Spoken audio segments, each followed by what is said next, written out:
Rod Macbeth and the Tri-City Morning Show. I've got Joesph Onodi on the phone with me. He is going to be one of the performers at Kadleidoscope this weekend. Sunday, 12:40, I think you hit the stage. Joesph, how are you doing this morning? Not too bad, thank you, Rod. Now, you're a storyteller of sorts, and I've heard you've got some fantastic stories. What kind of stories are you going to be telling for us? The story that I'm going to be telling on Sunday will be a story about a bunch of kids, living up north, small village, very poor family, but they're anxious to build their own bike. So that's what the story is about. It's just essentially three young boys building their own bicycle out of junk parts, and the things that a kid will do to get their own bike. It's neat, and being a kid, you immediately took me back to that time and place when I was trying to build a bike when I was a kid, and I'd go and salvage some parts when I could, and get out there and customize those bikes. So this should be a fantastic time. Yeah, I'm looking forward to this. This is going to be a first for me, anyways. So yeah. First, what do you mean? What do you usually do then? Well, I do write. I mean, I write a lot actually. But I also I do tell stories, but I don't really actually get paid to do them. I don't normally get paid to tell a story. I normally just tell stories and to my friends and people who will listen. So yeah, I also play guitar. I'm a little bit of a musician as well. So nice. Too. Now, when did you discover you had a knack for telling stories? I suppose probably when I was a kid. I had to tell a lot of stories as a kid because you needed to stay away from trouble. So I can relate to that one. Yeah. Now you are from Northern Canada, I believe, are you not? Yes, I am. Coopy, British Columbia. This is nice. Now, you're making the trek down here. When did you discover you had a knack for telling stories? I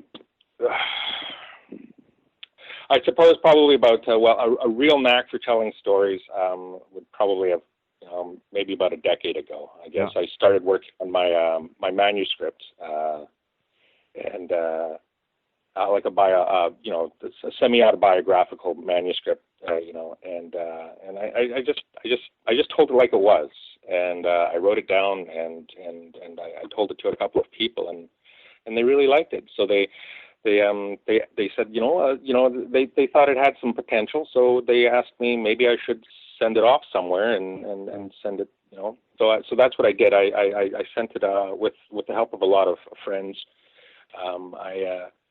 I cleaned it up and sent it off to the Canada Council in 2014, and I won a grant for First Nations writers and storytellers.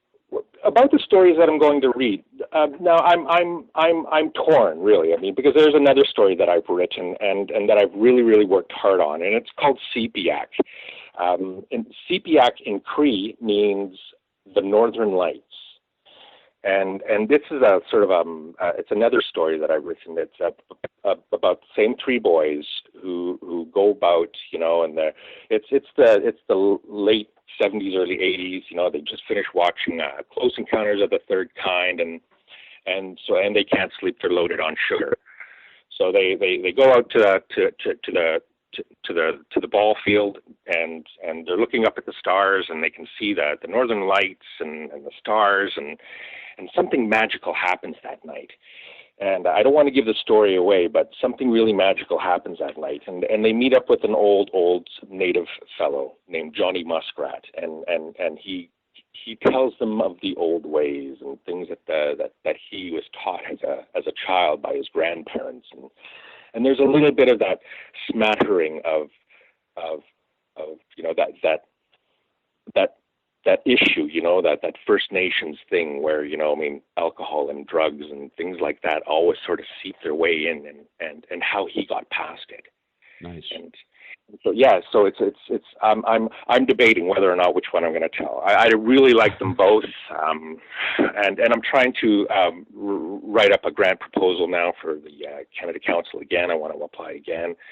I also want to apply for the CBC rights, send out a bunch of stories, because I've got a lot of these little things going on right now. It's a really busy time for me right now, and I'm super excited. That is great, and it shows you go into your prime. The older you get, you don't necessarily hit your prime in your 20s or 30s. You said you're almost 47 now, and look at what you're accomplishing.